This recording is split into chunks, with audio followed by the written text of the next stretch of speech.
What if I told you the kilogram used to be a metal VIP locked in a vault, and now it's a number that hides inside quantum electricity? Welcome to Unboxd Origins. I'm Howie, your resident science geek and accidental trivia sponge. And I'm Wyatt. I ask the big questions. Sometimes philosophical, often skeptical, always curious. Today we're digging into how did we define the kilogram in modern science? Let's rewind to the late 18th century when revolutionary France decided measurements needed a makeover. People were using all sorts of vocal pounds, stones, and bushels, chaotic, regionally flavored, and terrible for trade. The brilliant and mildly obsessive minds of the day wanted units based on nature, not on a king's thumb or a blacksmith's scale. So they said, let's base mass on something everyone can relate to, water. The official idea? A kilogram would be the mass of 1 cubic decimeter of water at the temperature of maximum density, roughly 4 degrees Celsius. That's delightfully visual. Imagine a perfect liter bottle of water as the universal mass standard. But water is messy. It expands, it evaporates, it's sensitive to temperature and purity. So, within a few years, they opted for an easier, more durable approach, a tangible artifact. In 1799, France produced a prototype mass standard, a cylinder of platinum that lived as the kilogram des archives. Later, in 1889, the International Prototype Kilogram, IPK, a 39mm polished cylinder made of a platinum iridium alloy, about 90% platinum and 10% iridium, was crafted and stored in the BIPM vault near Paris. That shiny little club of metal became the reference for every kilogram on the planet. If you wanted to calibrate a scale in Tokyo or Toronto, you compared it, directly or indirectly, to copies traceable back to that platinum cylinder. For a century, the IPK reigned. It was elegant in its simplicity, a physical object you could visit, look at, and weigh things against. But it comes with an Achilles heel. It can change. Bits of material can be gained or lost through contamination, cleaning, or microscopic wear. The copies distributed to national metrology institutes around the world started to drift very slightly away from the IPK, and more alarmingly, away from one another. Imagine lawyers arguing about whether your kilogram is heavier because of dust. By the late 20th century, metrologists had detected differences on the scale of tens of micrograms. Tiny, but a disaster if your precision manufacturing, pharmaceuticals, or advanced science need absolute certainty. You suddenly have a kilogram that might not be the same as the kilogram your neighbor uses, and the whole point of a standard, universality, was wobbling. So the community started asking a radical question. Can we stop anchoring the kilogram to a single lump of metal and instead tie it to an unchanging constant of nature? If time is anchored to the oscillations of cesium atoms and length is anchored to the speed of light, why shouldn't mass be anchored to something just as universal and immutable? Two main routes emerged. One was a silicon atom counting project, the Avogadro approach. If you can make a nearly perfect sphere of silicon and measure its diameter and the spacing between silicon atoms with extraordinary accuracy, you can calculate how many atoms are in that sphere and thereby define mass in terms of a fixed number of atoms. The other route was more theatrical, and to my mind, cinematic, the Watt balance, later renamed the Kibble balance after its inventor, Brian Kibble. The Kibble balance is a precision instrument that compares mechanical power, like the weight of a mass in a gravitational field, to electrical power, by using the Josephson effect for voltage and the quantum Hall effect for resistance, both quantum phenomena that tie electrical measurements to frequency and fundamental constants. The device allows you to express mass ultimately in terms of Planck's constant, h. That's the big spooky number from quantum mechanics that relates energy and frequency in the equation E equals h nu. Suddenly, mass becomes linked to electrical quantities that can be traced to stable quantum effects. Both routes required jaw-dropping experimental finesse and global collaboration, but they were conceptually beautiful. Instead of anchoring our mass unit to something local and perishable, we anchor it to the unchanging poetry of physics. Aha! Pause there, because this is the delicious twist people often miss. By swapping a lump of metal for a number, we didn't just make the kilogram more stable. We fundamentally changed what mass sits on top of. The kilogram went from being a physical object to a definition that lives inside an equation and a suite of quantum tricks.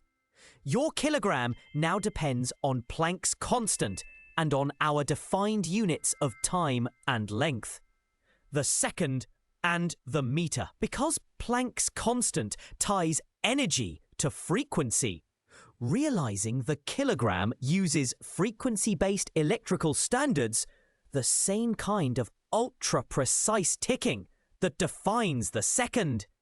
So mass is now flirting with time and electricity. How very unintuitive and very brilliant. Exactly, and that flirtation is what made the 2019 redefinition possible. After decades of international measurements and refinements, the General Conference on Weights and Measures, CGPM, voted to redefine 4 SI base units, including the kilogram, by fixing the numerical values of several fundamental constants. For the kilogram, they fixed the value of the Planck constant to be exactly 6.6260015 times 10 to the negative 34th joule seconds. The redefinition also set exact values for the elementary charge E, the Boltzmann constant K, and the Avogadro constant Na to redefine the ampere, Kelvin, and mole respectively. That's the anchor. H is now exact by definition, and the kilogram is the unit that makes that number come out right in our equations given the defined second and meter.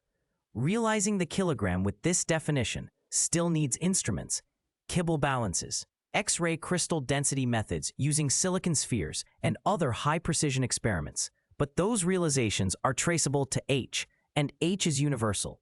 Practically, the change kicked in on May 20th, 2019. The IPK didn't get thrown out of the vault like a pop celebrity. It's still there as a historical artifact, but its legal role was retired. This move was about certainty and the ability to reproduce the kilogram anywhere, anytime, with quantum standards rather than with the key code to a Paris safe. There are some beautiful technical details in the Kibble balance that deserve a moment in the spotlight because they show how brilliant and slightly absurd metrology can be. Imagine hanging a mass on a coil inside a magnetic field. In the weighing mode, the current through the coil produces a magnetic force that balances the gravitational force on the mass. That equilibrium gives you a relationship between current and mass. Then, in a second mode, you move the coil at a known velocity through the identical magnetic field to induce a voltage via Faraday's law, and measure that voltage with Josephson effect referenced instruments.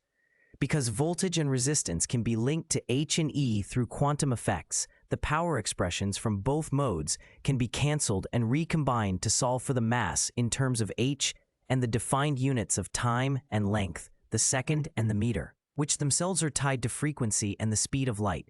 It's a two-step trick, mechanical balancing and electrical induction, woven together by quantum electrical standards.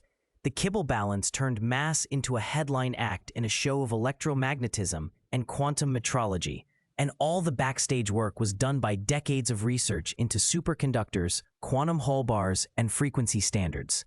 That backstage work is where the human stories come in. Scientists traveled the world with polished silicon spheres, and labs compared Kibble balances like chefs comparing secret recipes. The irony is delightful. After centuries of power brokers and politicians standardizing things with decrees, modern metrology is driven by obsessive experimentalists who argue over picograms and sing the praises of superconductors. There's a romantic quality to it, a kind of modern alchemy that turns electricity and oscillators into the mundane kilogram. Also, let's not forget the drama. Tiny drifts in the IPK, controversies about cleaning methods, and the fear of kilogram creep. These were the soap opera beats that pushed the community to agree on a new approach. The decision to anchor the kilogram to H rather than to define it as a fixed number of atoms, the Avogadro approach, was a consensus choice, informed by which constant and realization methods best served a broad array of measurements. And that choice carried philosophical weight. We chose universality and reproducibility over the comforting physicality of a metal object. That was not just a technical decision. It was a statement about how we understand measurement and truth. And here's why this matters beyond meeting room politics and lab pride. When a base unit is tied to an immutable constant, the ripple effects touch science, industry, and everyday life. High-tech manufacturing benefits because tolerances and material properties can be guaranteed with tighter traceability. Pharmaceutical dosing and chemical synthesis can rely on mass measurements that are more reproducible across decades. Space agencies and fundamental physicists get a cleaner platform for experiments where mass precision is critical. Even emerging technologies like quantum sensors and next-generation semiconductor fabrication benefit from a measurement system that doesn't sneak in tiny biases via a rusty artifact.